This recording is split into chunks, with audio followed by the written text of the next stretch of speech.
नमस्कार, one India Hindi में आपका स्वागत है। भारत चीन सीमा पर पिछले 6 महीनों से तनाव जारी है। इस दौरान भारत और चीन की फौज के बीच 2 बार झड़प भी हो चुकी है। बॉर्डर पर हालात दिनों दिन लगातार तनावपूर्ण होते जा रहे हैं। इस बीच चीनी ड्रैगन की किसी भी नापाक साजिश पर निगाहें रखने के लिए भारतीय एयरफोर्स ने राफेल जेट्स को तैनात किया है।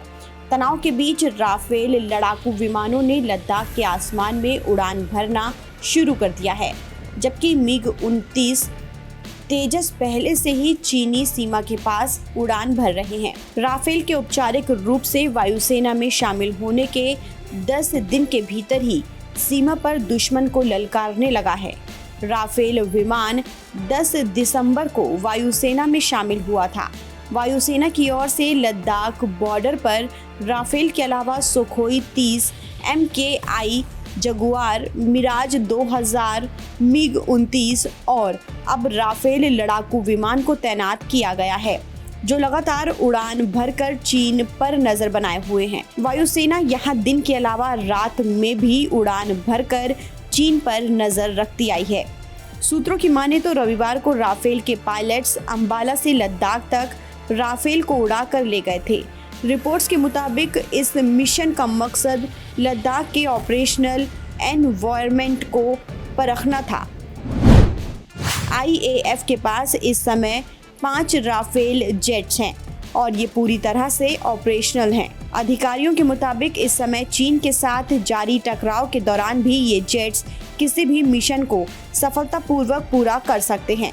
10 सितंबर को ही अंबाला में इन जेट्स को औपचारिक तौर पर IAF में शामिल किया गया है। उस समय IAF chief air marshal RKS Bhadauria ने साफ कर दिया था कि राफेल किसी भी मुश्किल स्थिति में मिशन के लिए रेडी है।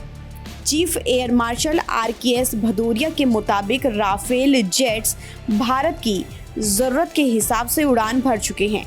ये जेट्स मौजूदा हालात में बेहतर नतीजे देने में पूरी तरह से सक्षम हैं। मिड एयर रिफ्यूलिंग के बिना 4.5 जनरेशन के राफेल्स की सीमा 780 किलोमीटर से 1650 किलोमीटर तक होती है। ये अलग अलग ऑपरेशन पर निर्भर करता है। इसके अलावा लड़ाकू विमानों को 300 किलोमीटर से ज्यादा लंबी दूरी के SCALP air to ground cruise मिसाइलों जैसे लंबे स्टैंड ऑफ हथियारों से लैस किया गया है। आपको बता दें कि चीन से जारी तनाव के बीच 29 जुलाई को 5 राफेल जेट्स का पहला बैच अंबाला एयरफोर्स स्टेशन पहुंचा था और ये जेट्स इस समय 17 ग्लोडन एरो स्क्वाड्रन का हिस्सा है। अक्टूबर में राफेल जेट का एक और बैच फ्रांस से भारत आया। IAF को साल 2021 तक सभी 31 राफेल जेट्स मिल जाएंगे। अंबाला के अलावा जेट्स को पश्चिम बंगाल के हाशीमारा में भी तैनात किया जाएगा। फिलहाल इस खबर में इतना ही। देश और दुनिया की तमाम खबरों के लिए आप बने रहिए वन इंडिया हिंदी के साथ।